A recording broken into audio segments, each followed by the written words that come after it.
tardes, bienvenidos a nuestro ciclo de conferencias Los Derechos Humanos Hoy. Les agradezco su presencia, agradezco que hayan desafiado hace un momento la amenaza de lluvia y quienes llegaron en los últimos momentos la lluvia para estar aquí. Es para el Programa Universitario de Derechos Humanos de nuestra universidad un gran honor contar con la presencia del doctor Alberto Vital, quien va a hacer la inauguración formal, y del presidente de la Comisión Nacional de los Derechos Humanos, el maestro Luis Raúl González Pérez. Dejo la palabra para la inauguración al doctor Alberto Vital.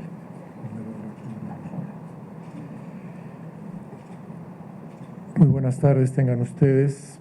Es para mí un inmensísimo honor dirigirles estas palabras, ser acompañado, reitero, es para mí un honor, por Luis Raúl González Pérez, presidente de la Comisión Nacional de Derechos Humanos, distinguidísimo universitario, distinguidísimo mexicano que tanto ha hecho en nuestro país por precisamente el tema que nos ocupa, que son los derechos humanos, factor que se ha vuelto crucial en este momento de nuestro país, pero también del mundo entero. Y saludo también al doctor Luis de la Barreda, director del Programa Universitario de Derechos Humanos. Él, por muchos conceptos, también es, como ustedes bien lo saben, una personalidad en el terreno crucial de la relación entre los estados, los distintos niveles de gobierno y las personas, los ciudadanos, las ciudadanas, cada una de las personas. Los derechos humanos históricamente garantizan precisamente, llamados en su momento también garantías individuales, lo que hacen es garantizar justamente los valores, las certezas y seguridades más importantes de cada una de las personas. Saludo también a esta concurrencia, saludo a la química Berta Rodríguez, saludo también a quienes nos acompañan el día de hoy. Muchísimas gracias por acompañarnos, a todas y cada una de las personas, caras conocidas que veo, y también veo caras que muestran un gran interés, un gran deseo por conocer de viva voz de personalidades que desde distintas áreas han trabajado en este tema crucial. Quiero mencionar a ustedes que este séptimo ciclo de conferencias, Los Derechos Humanos Hoy, son también una manera de reconocer por parte de ustedes y también de mí y de quienes van a dar conferencias el extraordinario trabajo del doctor Luis de la Barreda al frente del Programa Universitario de Derechos Humanos. Los ciclos, ya que hablamos de ciclos, este es un séptimo ciclo, pues hay ciclos que se van poco a poco cerrando, Luis, y llega a su octavo año ya como director del programa universitario, entonces creo que es un muy dignísimo primer broche de oro, ¿no?, para ir cerrando este ciclo de trabajo tuyo, Luis. Muchísimas felicidades también por eso. Y celebrando también la nutrida concurrencia, no me resta sino pedirles a ustedes que nos pongamos de pie.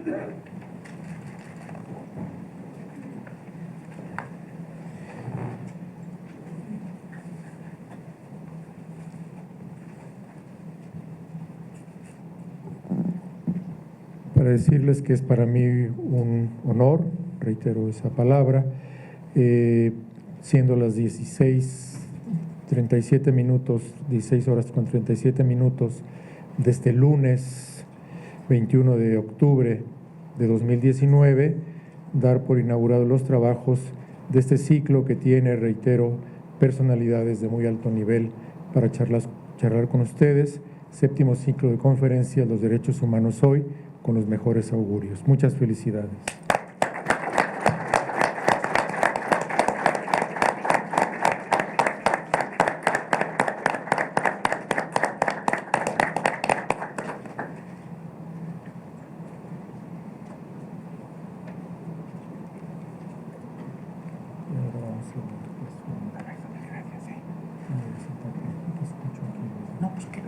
quédate aquí, por favor.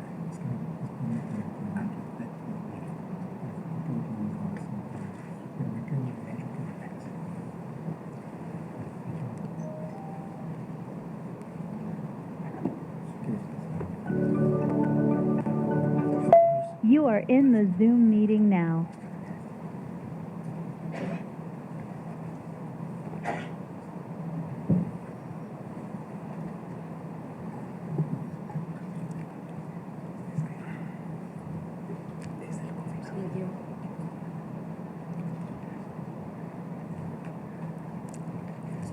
Al programar este séptimo ciclo de conferencias, que como muchos de ustedes saben se vienen celebrando anualmente, bueno, pues el programa organiza muchos actos, conferencias, seminarios, ciclos de cine, etcétera, pero cada año hay un ciclo de conferencias para tratar los temas más álgidos de derechos humanos, y una peculiaridad es que se dirigen sobre todo a un público no universitario. Muchas veces los actos académicos son para los académicos y para los estudiantes. Y en este ciclo, como lo saben ustedes que vienen asistiendo y que están aquí hoy, una parte muy importante, mayoritaria del público, claro, hay aquí profesores, investigadores, estudiantes, pero una buena parte es de gente que viene de fuera de la universidad y que tiene interés por el tema. Y en el programa universitario de Derechos Humanos, al programar las diferentes conferencias, quisimos que la primera fuera impartida por el maestro Luis Raúl González Pérez, no solamente por la importancia del tema, el papel que ha jugado en México desde 1990 la Comisión Nacional de los Derechos Humanos, la labor que ha hecho el maestro Luis Raúl González Pérez, muy brillante, muy comprometida, muy firme, para defender esos derechos humanos, que esa es básicamente su misión. Sino quisimos que él fuera quien abriera este ciclo de conferencias porque nos encontramos en el país ante una situación que nunca se había dado, que la Comisión de los Derechos Humanos y en general los organismos autónomos estén siendo atacados desde el poder público, estén siendo atacados, calumniados incluso desde el propio gobierno federal.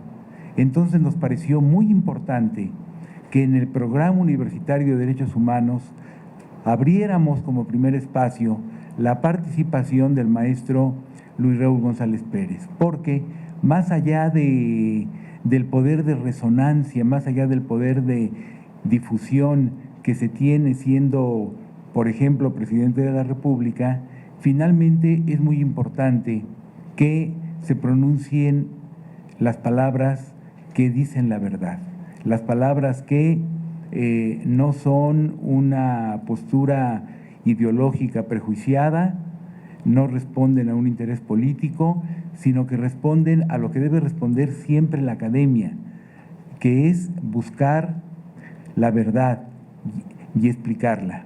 Y qué mejor, entonces, que para hablarnos de la Comisión Nacional de los Derechos Humanos estuviera con nosotros su presidente, que así como yo, también él está a punto de concluir su ciclo de 5 años al frente de la comisión. Es verdaderamente un honor para el Programa Universitario de Derechos Humanos que el maestro Luis Raúl González Pérez haya aceptado abrir este ciclo. Yo me siento muy honrado con su presencia, me siento muy contento de que haya aceptado estar aquí, porque, como dije hace un momento, es muy importante defender estas instituciones, los organismos autónomos que han sido tan importantes para ir abriendo cauces democráticos en nuestra sociedad y muy principalmente los organismos públicos defensores de los derechos humanos.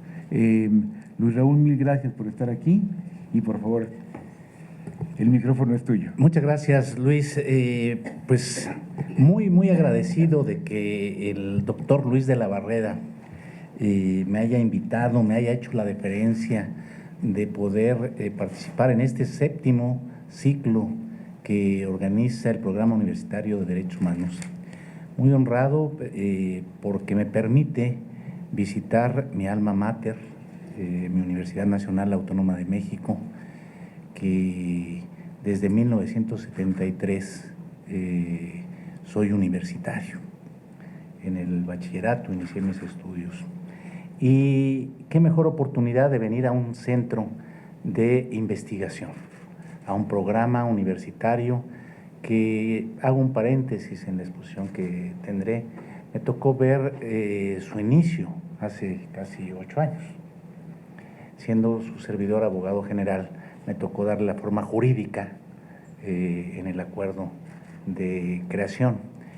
Y yo debo de señalar que en los 5 años que lleva su servidor al frente de la Comisión Nacional de los Derechos Humanos, estoy a un mes de concluir.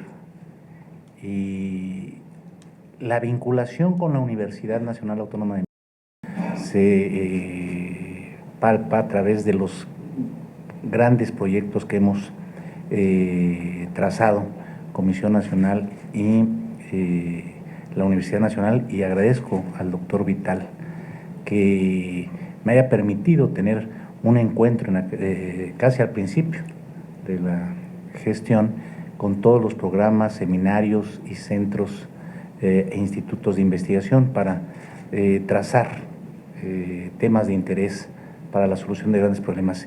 Y no fue la excepción, desde luego, el Programa Universitario de Derechos Humanos por su propia naturaleza. Y son varios los proyectos que hemos desarrollado, muy importantes. Entonces, universidad e Institución Nacional Protectora de Derechos Humanos van de la mano. En la Universidad Nacional, pues, es la esencia misma de la generación del conocimiento, de la transmisión del conocimiento, de la transmisión de esos valores con los que las y los universitarios nos formamos. Y esos valores que dan pauta y animan la defensa de los derechos humanos sustentados en la dignidad humana, pues es lo que ha propiciado que tengamos esa gran cercanía. Yo felicito a Luis de la Barrera por 8 años intensos de actividad. Y ahorita que decía que sus objetivos, los objetivos de estos ciclo de conferencias no solamente van hacia las y los universitarios, sino que buscan precisamente esa vinculación con la sociedad civil. Y me acuerdo que era uno de los aspectos esenciales que se buscaban en los objetivos cuando se formó el centro, el Programa Universitario de Derechos Humanos. Felicidades, Luis, por estos 8 años de gran trabajo, de gran calidad, de gran prestigio. Saludo también la presencia de la Secretaria General de la ZAPAUNAM, de su secretario general, de las y los integrantes del Comité Ejecutivo, y saludo al auditorio aquí presente. ¿Qué les puedo decir de la Comisión Nacional? Lo que ha significado, lo que representa para las y los ciudadanos. El primer tema que quisiera abordar es el régimen democrático y el ombudsperson. ¿Cómo se da esta relación en este binomio? Todos recordamos la concepción tradicional cuando se hablaba de los 3 poderes en un Estado. Y esta teoría de los 3 poderes ha ido evolucionando en los estados modernos. ¿Por qué? Porque nos ha develado la necesidad de que ante la enorme tarea que tiene el Estado nacional, cualquier Estado nacional, de atender a las y los ciudadanos, la labor por sí misma se vuelve en algunas ocasiones especializada y requiere de organismos con esa especialidad. Pero también, déjenme comentarles, la evolución en los estados modernos ha implicado que esa teoría original de los 3 poderes, la división de los 3 poderes, que luego se habló de la colaboración de los 3 poderes, hoy vamos más allá Y hoy hablamos de los organismos constitucionales autónomos. En México tenemos por lo menos 13 organismos constitucionalmente autónomos. ¿Y por qué también la necesidad de estos organismos? Para que puedan también constituirse en un contrapeso de los poderes públicos en la materia que les toca atender. Y esto es lo que acontece con la Comisión Nacional de los Derechos Humanos, un contrapeso sano de los poderes públicos. La separación de poderes, desde luego, es especialmente importante, como afirmaba Montesquieu, que el poder detenga al poder, para que existieran los checks and balances, pesos y contrapesos. Esa era la idea original de la división de poderes, para que se controlaran unos a los otros. De ahí tenemos, si ustedes observan, pues las diferentes funciones entre los poderes públicos, ¿sí? Las leyes que emite el Congreso de la Unión o los congresos locales pueden ser susceptibles de revisión de los poderes judiciales a través de las acciones de inconstitucionalidad, por ejemplo. El tema del control del poder adquiere hoy nuevos matices, como decía yo. De ahí la necesidad de estos organismos en los sistemas democráticos, mecanismos que nuevamente sirvan de contrapeso a los poderes. Y es ahí donde surge la figura del ombudsperson. El ombudsperson, conocemos su historia. Siempre me gusta decir lo que cuando surgió la Comisión Nacional de los Derechos Humanos, siempre lo repito, lo dije, cómo era desconocida la figura en nuestro país. En México, cuando surge en 1990, no se hablaba de derechos humanos, se hablaba de garantías individuales. Y mucho menos conocíamos en 1990 lo que significa el ombudsman, que si ustedes me han escuchado, hoy yo digo ombudsperson. Y no es porque desconozca que el término esté equivocado, no está equivocado el término ombudsman. Es un término no inglés, es un término sueco. ¿Sí? Y sin embargo, la terminación, el prefijo, la terminación de la palabra ombudsman puede dar una connotación referida al hombre, como es en el idioma inglés, man. Y de ahí que, como una perspectiva de género, yo he impulsado en Latinoamérica, e incluso ya escribí una voz para un diccionario, la voz ombudsperson. Pero el ombudsperson no era conocido en México, y por eso aquella anécdota que muchos ya me han escuchado, pero la repito por si alguno no la ha escuchado, del maestro Fixamudio, cuando al final de una conferencia le preguntan: maestro, ¿nos puede explicar sobre la figura del ombudsman, que era la conferencia? ¿Nos puede explicar más ampliamente qué es eso del señor Don Guzmán? Esto da idea de lo desconocido que era el término y la figura. Pero el ombudsperson se acuñó en 1809 y por el impulso que se tuvo en México de grandes constitucionalistas, de defensores de derechos humanos, como Fixamudio, Jorge Carpizo, que fue el primer ombudsperson, y que ahorita que hable de la autonomía me voy a referir en el pasaje del recuento histórico de su marco jurídico a una faceta de Jorge Carpizo. Y el ombudsperson se introdujo en México, pero con las características propias de nuestro país. ¿Cuál es el origen y naturaleza del ombudsperson? La naturaleza es que el ombudsperson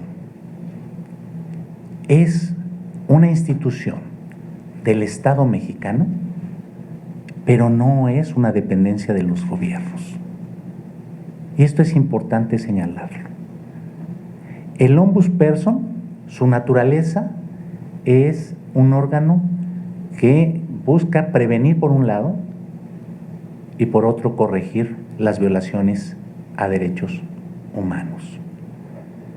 Su naturaleza estriba en que sus pronunciamientos no son vinculatorios, no son coercibles, no se pueden imponer. Su naturaleza estriba en la credibilidad y confianza que logre tener en la sociedad. Se identifica como una magistratura de opinión, porque es quien alza la voz en favor de las víctimas de violación a derechos humanos. Y también, contrario a lo que piensa el presidente de la República, tiene una autoridad moral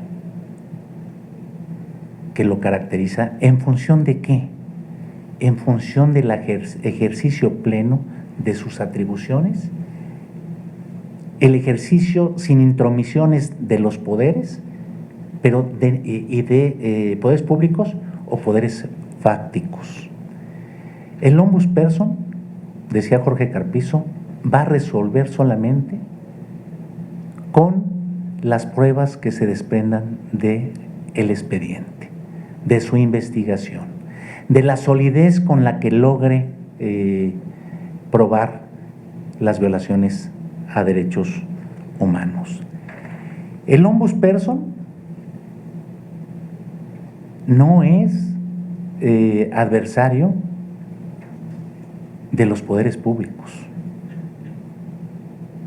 La institución que representamos quiere coadyuvar, busca coadyuvar, es necesario que coadyuve, que colabore, que dialogue con los poderes públicos. No se puede entender tampoco la función de esa manera, pero también ser incómodo cuando observa que se violentan derechos humanos, cuando servidores públicos se apartan del ejercicio recto en sus atribuciones, cuando se violentan los derechos de las personas a su libertad, el derecho igual, a la igualdad, a su propiedad, al debido proceso. México ha atravesado jurídicamente por el fortalecimiento de la institución. El primer antecedente muy cercano a lo que hoy somos como Comisión Nacional de Derechos Humanos fue la Dirección General de Derechos Humanos de la Secretaría de Gobernación en 1989. De ahí surge un órgano desconcentrado en 1990, el 6 de junio, como órgano desconcentrado todavía dependiente de la Secretaría de Gobernación. Ahí nos tocó iniciar la Comisión Nacional en 1990. Debo decir que yo tuve el privilegio de acompañar a Jorge Carpizo en los primeros años, igual que Luis de la Barrera, en los primeros años de la Comisión Nacional con Jorge Carpizo. Y me acuerdo muy bien aquel 6 de junio en que se emite el decreto correspondiente. Y había una gran ilusión, como ahora los que estamos en la Comisión Nacional tenemos esa misma mística que nos enseñó en aquel entonces su primer ombudsperson, la mística por defender la dignidad de las personas. Después de 1990 como órganos concentrados, bueno, y ahí era lo que iba a comentar. La Comisión Nacional de Derechos Humanos no tenía autonomía en 1990, era un órgano desconcentrado. No tuvo autonomía en 1992, que se crea el Sistema No Jurisdiccional de Protección a los Derechos Humanos. ¿Qué es este Sistema No Jurisdiccional de Protección a los Derechos Humanos? Un sistema conformado por 32 comisiones, una por cada entidad federativa, y la Comisión Nacional, con diferentes atribuciones establecidas en los marcos regulatorios. Y se va ganando un poco la independencia del Poder Ejecutivo. Es decir, el 29 de junio del 92 se convierte en organismo público descentralizado, pero todavía sin autonomía. La autonomía la alcanza hasta 1999. Pero el comentario que quería hacer sobre el primer ombudsperson, Jorge Carpizo, es que sin tener una autonomía constitucional, en los hechos ejerció esa autonomía. En los hechos se impuso a los poderes públicos. En los hechos marcó los límites del ejercicio de los poderes públicos. Si uno observa las primeras recomendaciones de la Comisión Nacional de Derechos Humanos, ahí estaba la firmeza con la que aquel ombudsperson estaba actuando. Desde luego, con reacciones, por un lado, desconcertadas de las autoridades que todavía no asumían de qué se trataba la figura del ombudsperson. Decían que no era necesaria en nuestro país. Enfrentando también la inquietud de los poderes judiciales, porque los poderes judiciales eran los únicos órganos a través de los cuales se podían dirimir las violaciones a derechos humanos. El juicio de amparo por excelencia ante el poder judicial, ante los jueces de distrito. Y que naciera un órgano denominado ombudsman, que podía conocer de quejas de actos o omisiones de carácter administrativo que violaban derechos humanos, sí, y aquí está parte de esa naturaleza a la que me refería, sin formalismos jurídicos, sin etapas procesales, haciendo investigaciones flexibles, sin burocracias innecesarias. Pues será un reto y también pues una desconfianza, y repito, los poderes judiciales veían con cierta asombro la creación de esta figura. En 1999 se crea o se dota de autonomía a la Comisión Nacional de Derechos Humanos, y si uno va y lee el artículo 102 constitucional, apartado B, que es el que nos regula, fíjense el potencial que tiene la Comisión Nacional. Como decía yo, conocer todo acto o omisión de cualquier autoridad, solamente una excepción, del Poder Judicial Federal. ¿Y por qué quedó exento el Poder Judicial Federal? Por la presión que en su momento hicieron los integrantes de la Corte ante el presidente de la República. Porque hasta donde recuerdo que me platicaba Jorge Carpizo, el proyecto original era que podía conocer de actos o omisiones de carácter administrativo de todos los tribunales. Tan es así que la única excepción que quedó fue la del Poder Judicial Federal, pero tratándose de poderes judiciales estatales, la competencia de los organismos públicos de derechos humanos es vigente. No para dirimir los conflictos, la litis, sino aspectos administrativos. Doy un ejemplo: una inadecuada notificación de un actuario. No está resolviendo la litis, quién tiene la razón o no en el litigio que se dirime ante el Poder Judicial. Está hablando de un acto que, a juicio de quien se queja, fue inadecuado porque, dice él, nunca vinieron a notificarme. La firma de acuse de recibo no se corresponde con la mía. O la ejecución de un laudo. Ya se dirimió la litis laboral, pero el cumplimiento del laudo puede ser susceptible de conocimiento de los organismos públicos. Y esto lo ha sido desde el comienzo de la Comisión Nacional de Derechos Humanos. Una siguiente reforma en el marco jurídico lo representó la reforma del 2011. Esta gran reforma que hemos destacado, que es un parteaguas en materia de derechos humanos, porque desde 1917 no había habido una reforma de ese gran calado, de esa gran trascendencia. Se incluyó el principio pro persona, se incluyó la interpretación conforme, ¿Esto qué quiere decir? Que antes de esta reforma, la jerarquía de las normas es que los tratados estaban por debajo de la Constitución, los tratados internacionales. A partir del 2011, con la reforma, se generó lo que se conoce como el bloque de constitucionalidad. En materia de derechos humanos no hay esa jerarquía. Se aplicará la norma que mejor proteja a la persona, no importa si su fuente es internacional o su fuente es nacional. Pero también trajo una reforma al artículo 102 constitucional. Recordarán algunos de ustedes que la Suprema Corte de Justicia de la Nación, si no mal recuerdo, en el artículo 111 constitucional, tenía la facultad de investigar violaciones graves a derechos humanos desde un plano administrativo y no desde un plano jurisdiccional. Era una facultad pocas veces utilizada por la Suprema Corte, hasta los últimos años en que dejó de tenerla. Pero en 2011, la reforma propició que esa facultad que tenía la Suprema Corte de Justicia, que podía tener el respaldo de 11 ministros, en esa investigación. Un caso que investigó la Suprema Corte de Justicia, por ejemplo, fue el caso Aguas Blancas, en Guerrero.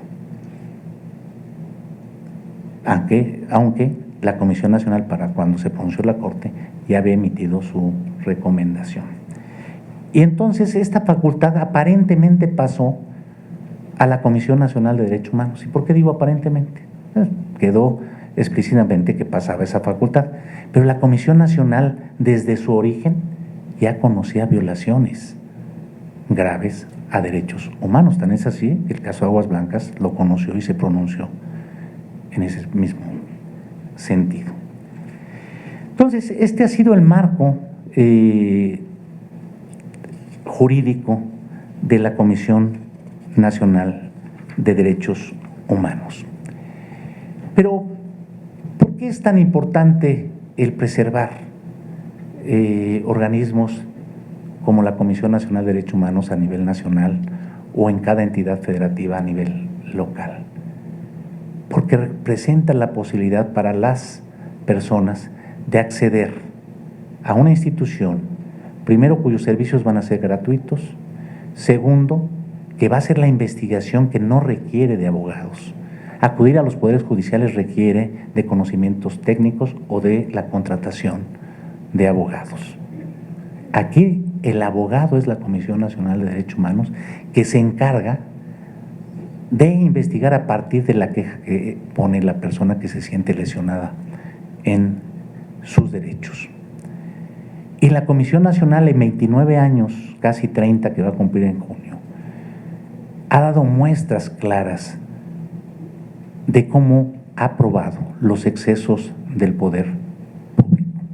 ¿Y cómo no va a ser importante la Comisión Nacional en el nivel de violaciones a derechos humanos que atravesamos desde hace años en el país? Hablamos de más de 40,000 víctimas de desapariciones. Hablamos de la persistente tortura, que debo decir que la CNDH surge porque la prueba de las reinas en 1990 era la confesión, y la forma, decían en el argot policial, de meter trabajo era torturando a las personas, obteniendo sus confesiones. Y se logró abatir la tortura, pero volvió a resurgir. Y hoy nuevamente tenemos ese flagelo de la tortura. Y ahí está la Comisión Nacional con sus recomendaciones para buscar la reparación del daño. Pero tenemos la violencia contra las mujeres.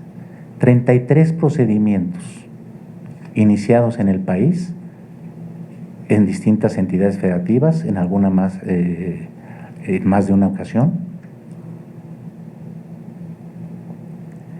La violencia contra periodistas y defensores de derechos humanos. Los niveles de violencia contra los periodistas y contra los defensores son altísimos. Y fíjense la importancia que desde los poderes públicos, así lo propusimos en una recomendación, y así lo propuso el relator de defensores civiles, de que en la medida que las máximas autoridades de un país reconozcan públicamente la importancia de la labor de defensa de los defensores civiles, en esa medida permeará en el aparato burocrático el respeto a los defensores. Pero cuando, contrariamente, se denosta a los defensores, no se reconoce su labor, pues se propician condiciones para que puedan ser agredidos.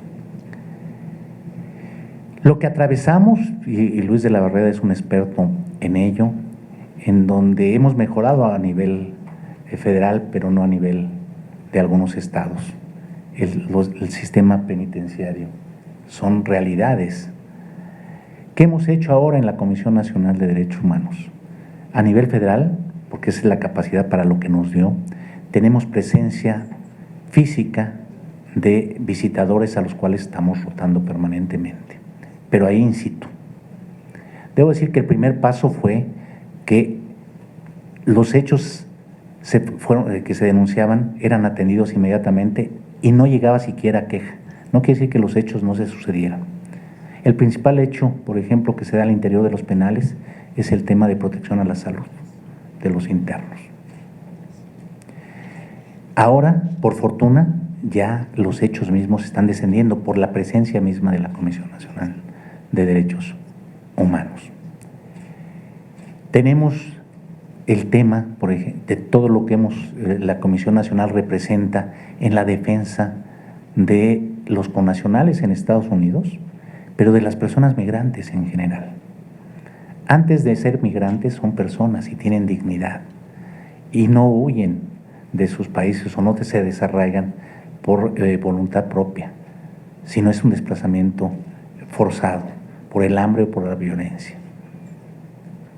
Y ahí es donde nuevamente la Comisión Nacional viene alzando la voz para que se entienda que el tema de la migración, si bien es una responsabilidad de las naciones, tiene que atenderse, sí, a través de una regulación segura y ordenada, pero con un rostro humanitario. ¿Cómo defender a nuestros connacionales en Estados Unidos? Si aquí estamos aplicando políticas de contención, privilegiando seguridad nacional y no seguridad humana. ¿Con qué autoridad moral podemos reclamar a los connacionales en Estados Unidos? Segundo, ahí la Comisión Nacional también lo ha dicho. Qué bueno que tengamos esta mirada humanitaria de recibir a nacionales de Centroamérica devueltos por los Estados Unidos. Pero qué grave que sea por la imposición de los Estados Unidos. Y que no queramos reconocer que nos acercamos casi a un tercer país seguro. Porque el tema no es si los recibimos o no los recibimos, es cómo vamos a propiciar y a dotarlos de ese ejercicio de sus derechos a la salud, a la educación.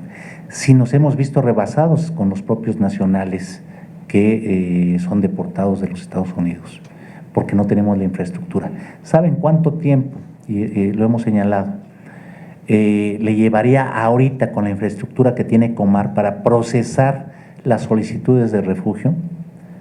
Las solicitudes de refugio es cuando alguien está en riesgo en su integridad o su vida en los países de origen.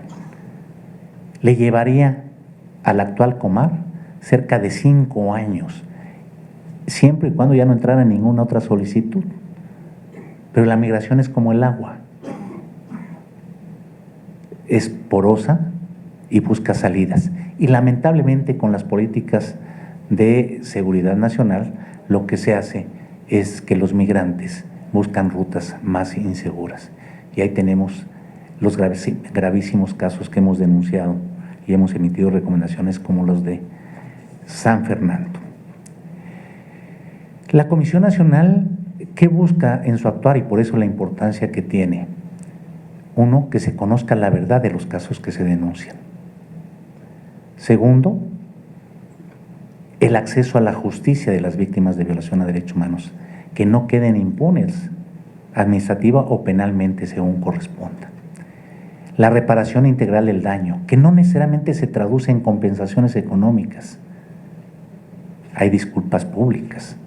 Doy un ejemplo de lo importante que representa una disculpa pública,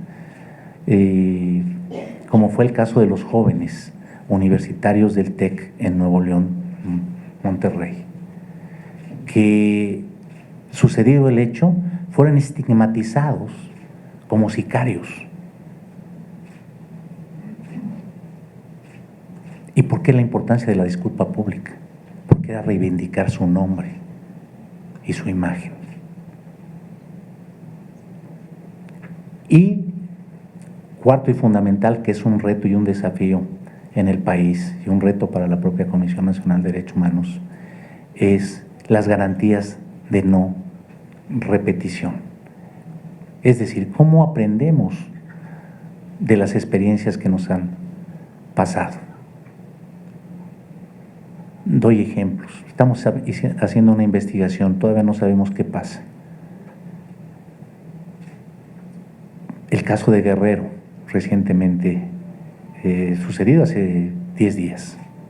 ¿Sí? Ese es el papel que juega la institución Comisión Nacional de Derechos Humanos. Investigaciones neutras, imparciales, objetivas, sustentadas en evidencias. ¿Para qué? Para que se conozca la verdad. Ahí está el caso Tlatlaya, que por fortuna, ahora un tribunal colegiado ha modificado la resolución del juez inferior. Pero quiero decirles, por defender casos como el de Tlatlaya, el ombudsperson mexicano, su servidor, fue denunciado penalmente en el gobierno pasado. Y les digo, ¿qué fue lo que dijo el ombudsperson en su magistratura de opinión? Cuando se liberó por el juez a los implicados en el caso Tlatlaya, la CNDH, a través de su servidor, públicamente, esa es la labor del ombudsperson. De nada le sirve al ombudsperson hacer recomendaciones que se queden solamente en los escritorios de los funcionarios.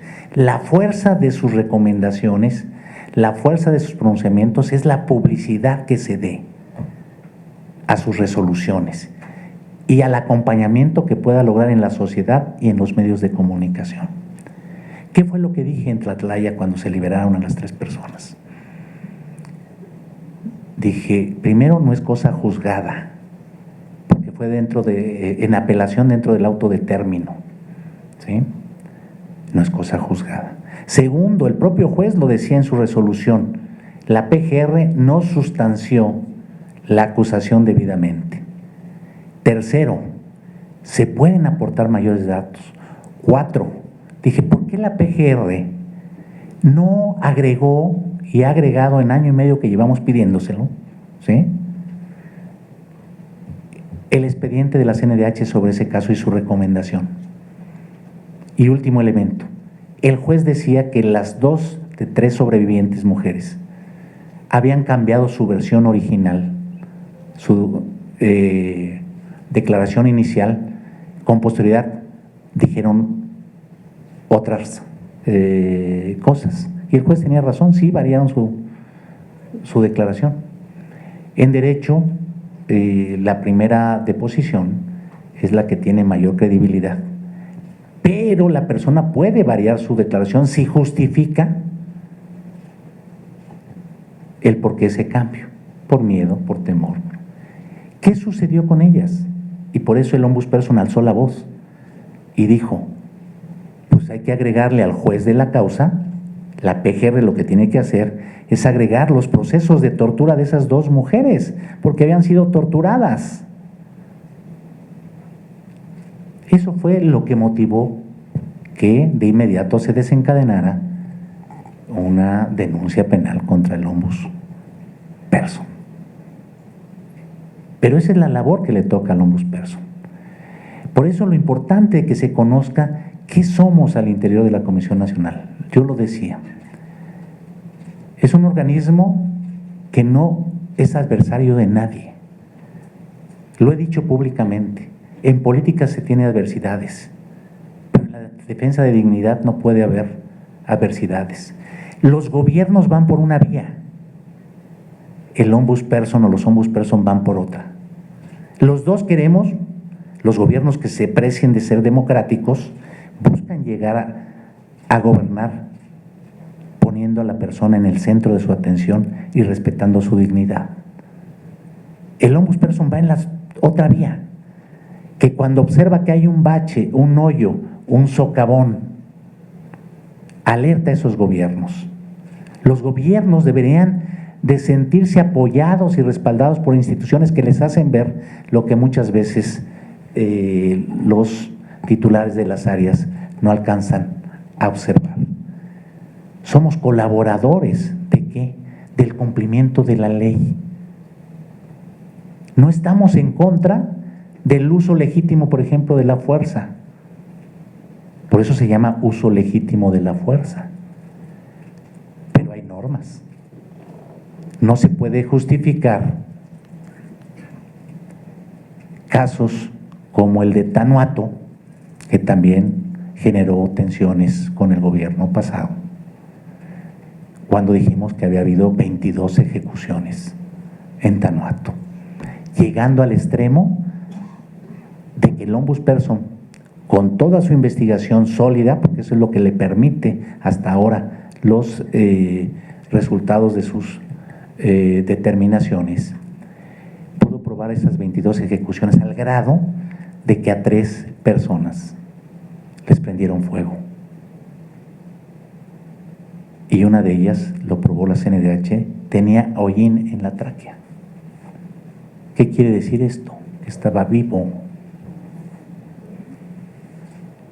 Esa es la institución que tienen las y los ciudadanos. Si ustedes se asoman a muchas de las recomendaciones en materia penal, vemos partes informativos falsos. Dicen que lo detuvieron aquí, cuando probamos que allanaron su domicilio acá, lo sacaron de ahí, ¿sí? Los retuvieron por más de X número de horas, contrario a la inmediata disposición que deben de hacer al Ministerio Público, y en muchas ocasiones se prueba o el maltrato o la tortura. ¿Quién está dañando a las víctimas del delito si se trata de personas que pudieran ser responsables de un delito? Las víctimas de ese delito se ven afectadas por la actuación indebida de servidores públicos, porque afectan el debido proceso. No son las instituciones protectoras de derechos humanos. Las instituciones protectoras de derechos humanos lo que defendemos es el cumplimiento de la ley. ¿Quién establece los derechos?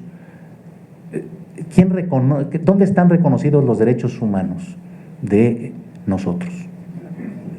En la Constitución. ¿Quién formuló esa Constitución que reconoció esos derechos? El Poder Constituyente, el Poder Revisor cuando los modifica, los congresos o los tratados internacionales conforme la normativa puesta en la Constitución. ¿Qué hace el ombudsperson? Vigilar que se cumpla esa hipótesis normativa en la que se ubica una persona que le atribuyeron un derecho. Si esa persona, llámese víctima del delito, cuando no accede a la justicia, se viola su derecho humano a la justicia, porque no la obtiene. Se le viola el derecho humano a esa persona en acceso a la justicia cuando al presunto responsable se le afecta el debido proceso, porque puede afectar el proceso en favor de las víctimas del delito. ¿Sí? Entonces, esa es la institución que tenemos las y los mexicanos. La Comisión Nacional de Derechos Humanos, fíjense el potencial que tiene para defender de manera indeterminada a la población. las acciones de inconstitucionalidad. Por eso decía, la autonomía es el ejercicio pleno de atribuciones sin miramientos respecto de los poderes públicos o de terceros. ¿Y por qué digo esto? Porque ha generado malestar que la Comisión Nacional de Derechos Humanos ejerza acciones de inconstitucionalidad. ¿Quién interpuso la acción de inconstitucionalidad contra la Ley de Seguridad Interna? Que la Corte además la declaró por unanimidad, con razón, lo que interpuso la Comisión Nacional de Derechos Humanos. De 2014, que tomó posesión un servidor hace 5 años, noviembre de 2014, a la fecha hemos interpuesto cerca de 230 acciones de inconstitucionalidad. Si comparo el periodo entre 2006, que se tiene la atribución, a 2014, se habían interpuesto 39. No se trata de competencias numéricas, se trata de ejercicio pleno de atribuciones. ¿Cómo se refleja en las personas? Y por eso decía, de manera indeterminada, porque lo que hace esa acción, si le da la razón la Corte, y llevamos un promedio del 95% de ser asertivos, ¿sí?, es que esa norma es expulsada del sistema jurídico y deja de tener aplicación. Ejemplos concretos: muchas reformas que han promovido las legislaturas locales para cobrar mayores derechos en los estados han sido impugnadas por la Comisión Nacional de Derechos Humanos. Doy un ejemplo: cobrar el cobro de luz pública a partir del consumo privado de nuestras casas. Esa acción la ganamos, pero así varias. O el cobro de las actas de nacimiento, que es un derecho constitucional en el cuarto constitucional. O temas sensibles, está impugnada, no se ha resuelto, la publicidad gubernamental. Claro, va contrario a los intereses de los gobiernos. O la objeción de conciencia. Y quiero decirles, como lo he dicho públicamente, que la Comisión Nacional de Derechos Humanos actuó en el pasado como viene actuando hoy, porque pueden cambiar los gobiernos, pueden cambiar los regímenes, pero mientras no cambie la naturaleza del organismo, que es cuya función es velar porque se respete el Estado de Derecho, es como venimos actuando. No se trata de cortes ideológicos de gobierno, se trata nuevamente del cumplimiento del Estado de Derecho. Por eso pusimos 4 acciones de inconstitucionalidad contra las leyes que regulan la Guardia Nacional, para darle certeza tanto a los integrantes de la Guardia Nacional como a la población en general. Doy un ejemplo. Dice la ley, tú me dices, ¿cómo? No, por favor. De por qué impugnamos. Dice la ley de la Guardia Nacional que puede inspeccionar documentación migratoria, la Guardia Nacional, en coordinación con el Instituto Nacional de Migración. Y yo me preguntaba, ¿qué es en coordinación? ¿Firmar un convenio en una mesa de trabajo para habilitar a la Guardia Nacional? Pues podría hablar de que es una coordinación. Pues lo impugnamos. Si lo declara constitucional la Corte, por lo menos nos podrá decir la interpretación que debe tener ese artículo, lo que se conoce como la interpretación conforme. Hemos impugnado la ley de extinción de dominio. Queremos combatir que se combata el crimen organizado porque es un derecho humano la seguridad, ¿sí?, pero apegados al marco constitucional.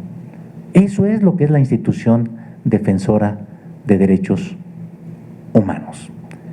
Por eso, cuando se firmó un memorándum de manera pública, invitando a que no se cumpliera por 3 secretarios la parte en materia educativa, alzamos la voz, señalando que el Estado de Derecho lo debemos de cumplir todos. Lo que México requiere es que trascendamos lo que desde la Comisión Nacional hemos venido señalando. Sí, el problema de pobreza y desigualdad. Y en eso coincidimos con el señor presidente. Desde luego, ¿quién podría estar en contra? El tema de inseguridad y violencia que hoy se ve incrementado. Corrupción e impunidad. Pero también debemos trascender el Estado débil de derecho y también tenemos que mejorar la debilidad institucional. ¿Qué ha señalado la Comisión Nacional de Derechos Humanos? Que en materia de seguridad, si tenemos soluciones parciales, vamos a tener resultados parciales. ¿Por qué? ¿Qué está pasando con las 500,000 policías estatales? La Guardia Nacional, qué bueno que se transitó al modelo que quedó de adscripción civil y transitoriedad de 5 años de las Fuerzas Armadas. Pero, ¿qué pasa con las policías locales? ¿Qué pasa con la reestructuración, no de una Fiscalía General? Tenemos 33 en el país, una general de la República y una por cada entidad federativa. Las personas detenidas por delitos del fuero común, ¿ante quién van a poner, que haga la Guardia Nacional? ¿Ante quién van a poner a disposición? ¿Ante ministerios públicos del fuero común? El tema tampoco va a resolver el problema de seguridad, la prisión preventiva oficiosa. Se requiere de la prisión preventiva justificada.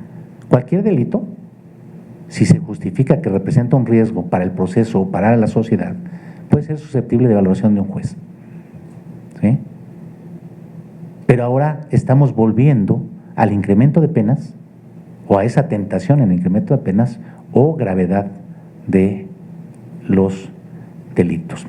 Termino la exposición señalando los riesgos de desnaturalizar a las instituciones protectoras de derechos humanos.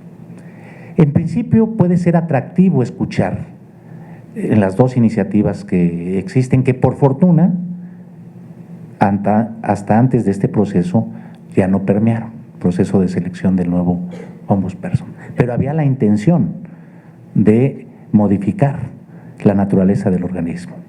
Y se escucha muy bien decir que se vuelvan obligatorias las recomendaciones. Eso, que se escucha bien, desnaturalizaría, en mi opinión, la función del ombudsperson. ¿Por qué? Porque la flexibilidad de su actuación radica en que no tenga etapas procesales. De volverlas obligatorias, tendríamos que repensarnos ciertas fórmulas del debido proceso. ¿Sí?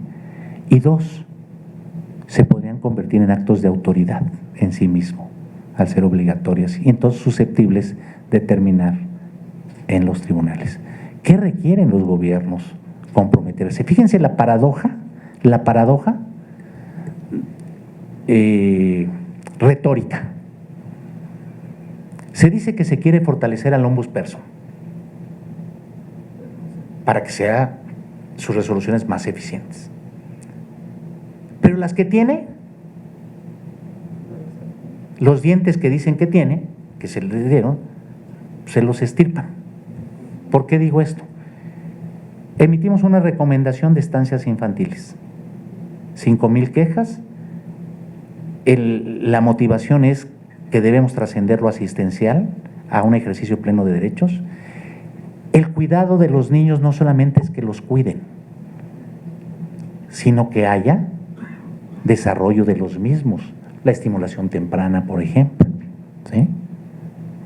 Y era un programa para madres trabajadoras, para que se pudieran incursionar en el mercado laboral en la tranquilidad de tener a sus hijos en estancias. Si uno ve la primera recomendación, no dice volvamos a esas estancias, dice genérese un mecanismo que posibilite el ejercicio de derechos. Podría ser, ¿quieres dirigirte directo a los padres? Está bien, pero que sea a través de un voucher, de una tarjeta que te permita tener indicadores de que se va a aplicar al fin para el cual fue previsto. pero tal vez no se leyó adecuadamente. ¿Pero a qué voy? No se aceptó la recomendación, es una posibilidad que existe de que no se acepten las recomendaciones del ombudsperson.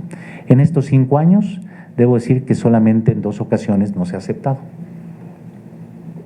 Por parte de un presidente municipal de Choice ante desplazamiento forzado interno, y en el caso de 2 secretarios de Estado, el de Hacienda y de Bienestar, y el DIF y esta institución COFEMER se llama, la que regula los procedimientos administrativos. No fue aceptada.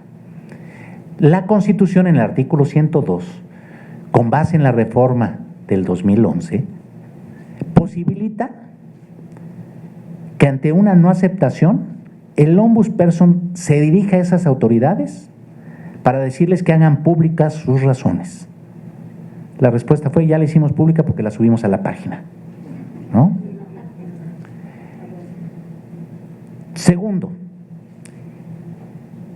posibilita al ombudsperson a dar vista a la Cámara de Senadores para que pueda citar a los destinatarios de esa recomendación que no fue aceptada para que expliquen las razones de su no aceptación.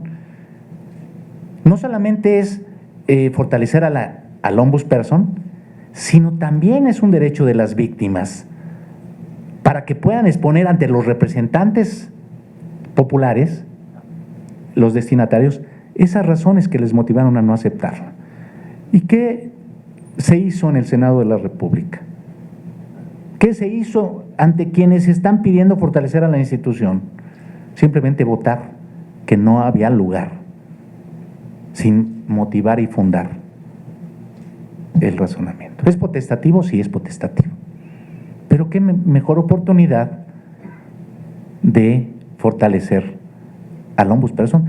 Pero como yo he dicho, cuando no se aceptan las recomendaciones, cuando no se cumplen las mismas con oportunidad, sí se lastima a la institución, pero se lastima más a las víctimas. Termino con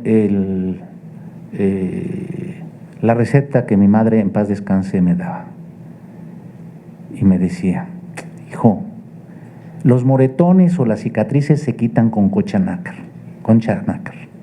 Un día a mí se me van a quitar los moretones, pero a las víctimas puede ser que les queden permanentemente. Muchas gracias por su atención.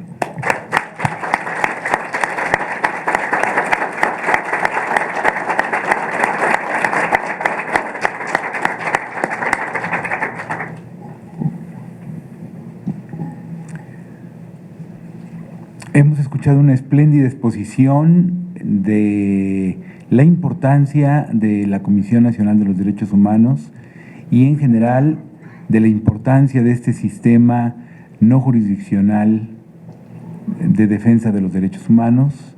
En este momento que, como decía en la presentación que hice del maestro Luis Raúl González Pérez, es un momento crucial, y en este momento un programa universitario de derechos humanos tiene que levantar la voz para defender a estas instituciones que tan importante papel han jugado en abrir cauces democráticos y, en el caso de las comisiones públicas de derechos humanos, de los organismos públicos de derechos humanos, en defender los derechos de las víctimas, en defender los derechos de las víctimas, previniendo violaciones y combatiéndolas, buscando que los actos violatorios de derechos humanos se detengan, se sancionen y se enmienden. Hay una buena cantidad de preguntas. Yo no quiero abusar de nuestro invitado, que, como ustedes comprenderán, es un servidor público con una tarea muy, muy compleja, muy abrumadora por momentos. Ha sido un gran honor que haya aceptado estar con nosotros, pero si hubiera tiempo de que respondieras 2 o 3, con gusto, claro. las que tú gustes, Luis Raúl. ¿No? Arraigo, que por fortuna ya va a desaparecer.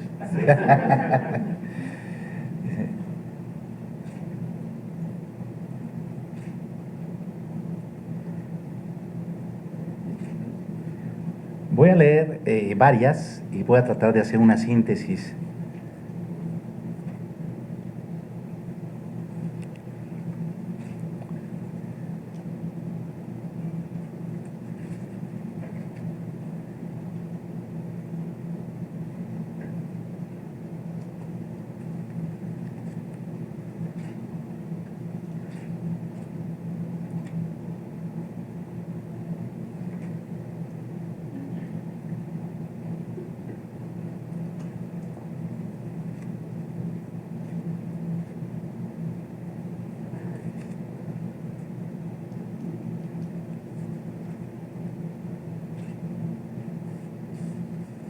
Mira, esta es provocadora.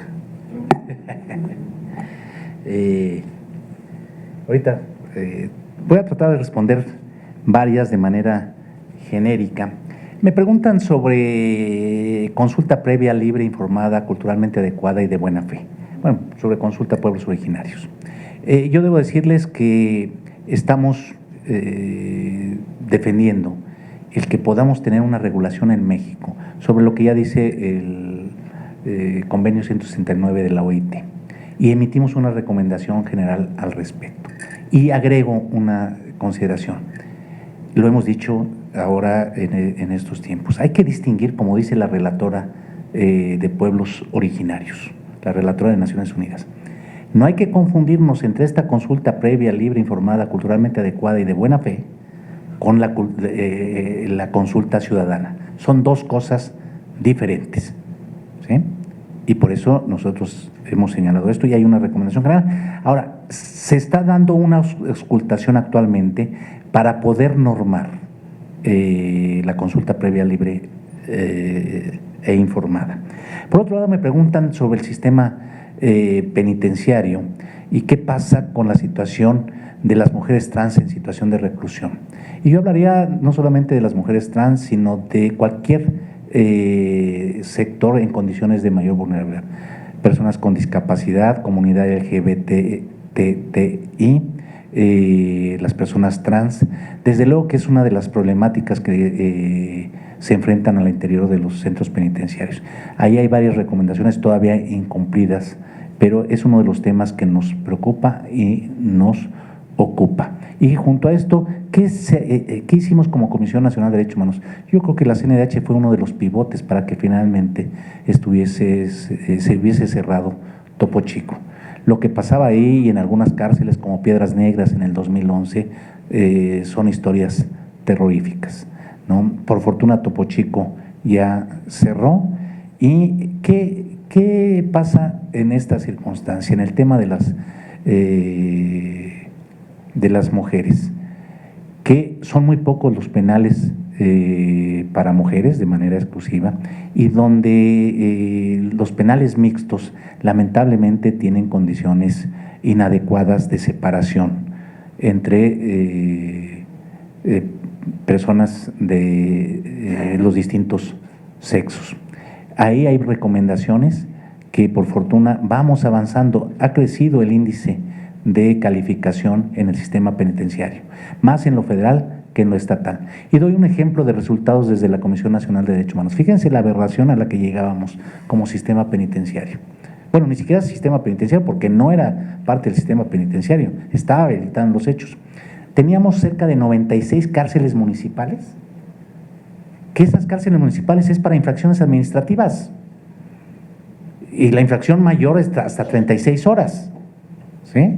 Bueno, ahí había 96 cárceles, procesados, sentenciados y personas que habían alterado, habían incurrido una falta cívica.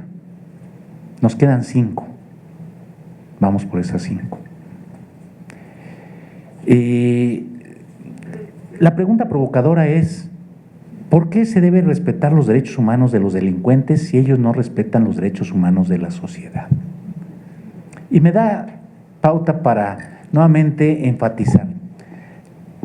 1, las personas por el hecho de serlos tenemos dignidad. Y, como decía yo, lo que hace la Comisión Nacional es vigilar que se cumplan los derechos, tanto de las víctimas como de las personas presuntas responsables de un delito. La CNDH defiende el cumplimiento de la ley. La ley le da derechos a personas, unas que son imputadas y van a someterse a un proceso, debe respetárseles el debido proceso. Y las personas que son sentenciadas, además de respetárseles el debido proceso, deben de tener condiciones de dignidad al interior de las cárceles. ¿Para qué? ¿O por qué? Primero, porque son personas. Segundo, porque ahí hay un artículo 18 constitucional de reinserción social, ¿sí? Y fíjense cómo la reinserción social y la política del Estado no se agota solamente al interior de las cárceles. ¿Qué hacemos como Estado una vez que la persona egresa? Tiene que haber una política también post-penal. Entonces, la CNDH lo que defiende el Estado de Derecho, los derechos que se otorgaron a personas que cometieron una conducta delictiva, tienen que pagar las consecuencias de esa conducta, pero eso no quiere decir que persigamos el delito, por ejemplo, cometiendo delitos. A ver, delincuente es a quien se le acredita una conducta delictiva, ¿sí o no? ¿Ok? Y esa conducta delictiva está tipificada en los códigos penales, ¿sí o no? ¿La tortura está tipificada en los códigos penales? Sí. Está en la ley, claro. Entonces, quien comete tortura, ¿qué es? Es persona que cometió delitos, ¿sí? Podemos justificar que una persona que ya está sometida, los casos que les platicaba, lleguemos a ejercer la justicia por propia mano. ¿Justificamos los linchamientos? Lo que tenemos que hacer es fortalecer el Estado de Derecho y que haya un verdadero acceso a la justicia, pero no es cancelándonos las libertades como podemos hacerlo. ¿Qué hace falta para que se respeten las recomendaciones? Voluntad política, compromiso de las autoridades. A ver, en 30 años de la comisión siempre ha habido tensiones entre los gobiernos y las instituciones protectoras de derechos humanos. El grado de tensión varía de acuerdo al grado de entendimiento de parte de las autoridades de la pedagogía de lo que somos. Pero siempre ha habido. ¿Por qué? Porque hace falta la cultura del respeto a la dignidad de las personas. Necesitamos permear y que los gobiernos se dejen ayudar. No somos contrarios a los gobiernos, no nos buscamos confrontar. Advertimos, decía Jorge Carpizo, la mejor forma que tiene las autoridades es pues atender las recomendaciones de la Comisión Nacional, es la forma en que pueden mostrar su compromiso para con los derechos humanos. El presupuesto de la CNDH, bueno, pues, ningún presupuesto alcanza. La Comisión Nacional ha gozado de un presupuesto racional. Desde luego tuvimos una merma este año. La merma siempre se va a reflejar en menores actividades de desarrollo. Yo quiero decir que el número de estudios que se hicieron en la Comisión Nacional de Derechos Humanos es infinitamente superior y se hicieron con instituciones de educación superior, porque lo que se busca con esos estudios son propuestas de política pública. Doy un ejemplo. Pusimos en manos de Hacienda y del Congreso un estudio sobre construcción de presupuestos con perspectiva de derechos humanos, o el que hicimos en materia de procuración de justicia con el Programa Universitario de Derechos Humanos. Ahí hay mucha política pública. Me preguntan acá, derechos humanos, ¿se ha perdido la percepción de los valores? Mucho se ha discutido que los derechos humanos se ha perdido la percepción de los valores. ¿Qué enfoque tiene la Comisión Nacional? ¿Cómo establecer mejor las medidas preventivas para evitar que la sociedad siga creciendo las agresiones? Mire, su pregunta, y aquí habla de armonía y paz. A ver, pusimos en manos del actual gobierno un estudio que hicimos con el CIDE, que se llama Justicia Transicional. Hoy tenemos que replantearnos no bajo los modelos de Colombia, Guatemala, Sudáfrica. No, sí tomar en cuenta las características de esos procesos de transición, pero aterrizada al modelo mexicano. Y si bien es un estudio comparativo, trae al final del estudio una propuesta para el caso mexicano. Doy un ejemplo. Colombia tiene una problemática muy distinta a la que vivió México, un proceso de años de enfrentamientos en Colombia. El caso mexicano, estamos hablando de otro actor, que es el narcotráfico, el crimen organizado. Entonces, tenemos que ser cuidadosos en qué modelo pretendemos de justicia transicional. ¿Quién defenderá a la CNDH en la siguiente gestión ante un gobierno que no cree en las instituciones? Mire, me da pauta para decir, yo quiero ser optimista. Hoy iniciaron las consultas en el Senado de los aspirantes a presidir la Comisión Nacional de Derechos Humanos. Hay 57 candidatos. ¿Cuál es lo que yo diría que debe de prevalecer? Quien garantice autonomía e independencia. Siempre se ha cuestionado cuál debe ser el mejor modelo de selección, sí, que sea de selección del ombudsperson, si debe ser designado por el Ejecutivo, como fue al inicio de la institución, si debe ser un modelo mixto o debe ser, como hoy, facultad del Senado de la República. Cualquiera que se elija, la característica está en que no dependa de negociaciones políticas, sino de atributos y defensa de la autonomía. Y vuelvo a decir, autonomía significa ejercer todas las atribuciones de la institución. Ahí está. ¿Cree usted que se le quiten facultades al ombudsperson como a la Comisión Nacional en este gobierno?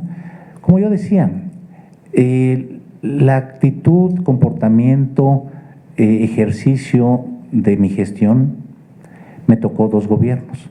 Con los 2 gobiernos se generaron tensiones. Bueno, en el anterior fui motivo de impulsar, que se impulsara hasta una denuncia penal.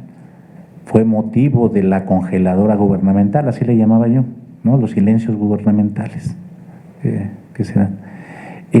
Por eso el comportamiento de hoy no es diferente del de ayer. La Comisión Nacional no está para actuar en función de estrellitas de los gobiernos, sino en función de actuar en favor de las víctimas de violación a derechos humanos. Vuelvo a repetir, no buscamos la confrontación con gobiernos.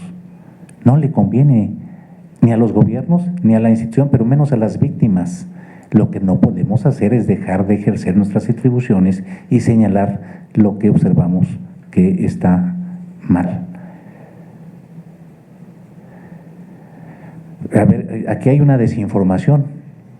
Si llega a ser rector de la UNAM, ¿cómo planea garantizar la seguridad de los estudiantes y toda la comunidad universitaria? Y no pusieron quién.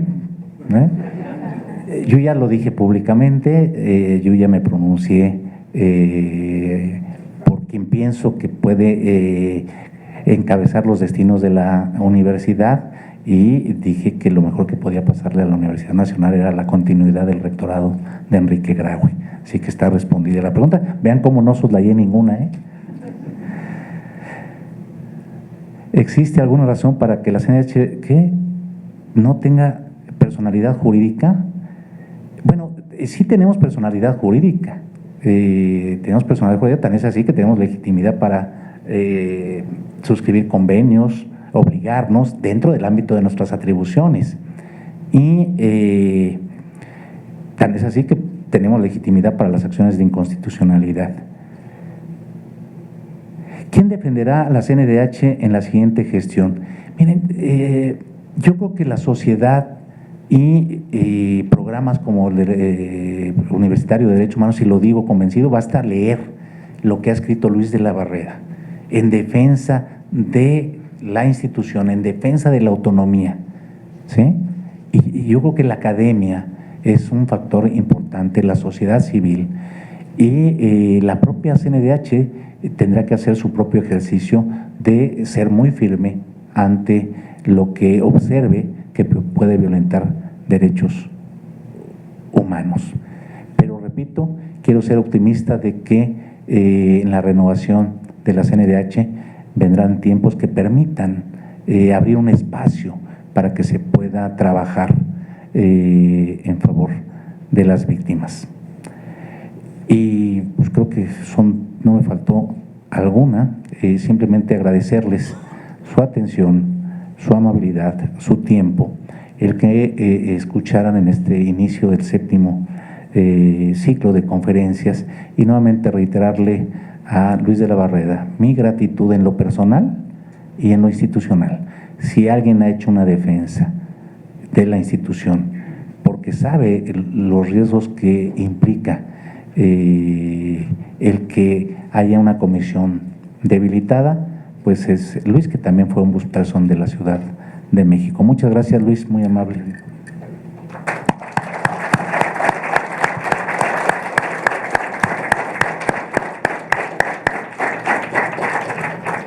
Una, dos, tres.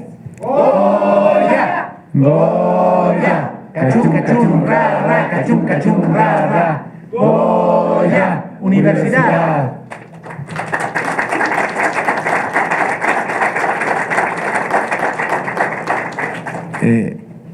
Reitero el agradecimiento del Programa Universitario de Derechos Humanos y el mío personal al maestro Luis Raúl González Pérez. Él, con la generosidad que lo caracteriza, nos ha dedicado un muy buen lapso para hacernos esta exposición, que creo que nos ha dado una idea muy clara de la importancia del ombudsperson, de la importancia de que se preserve con sus características esenciales, con las características que le han dado esa fuerza la Comisión Nacional de los Derechos Humanos y, por supuesto, los organismos públicos de las entidades federativas que defienden los mismos derechos.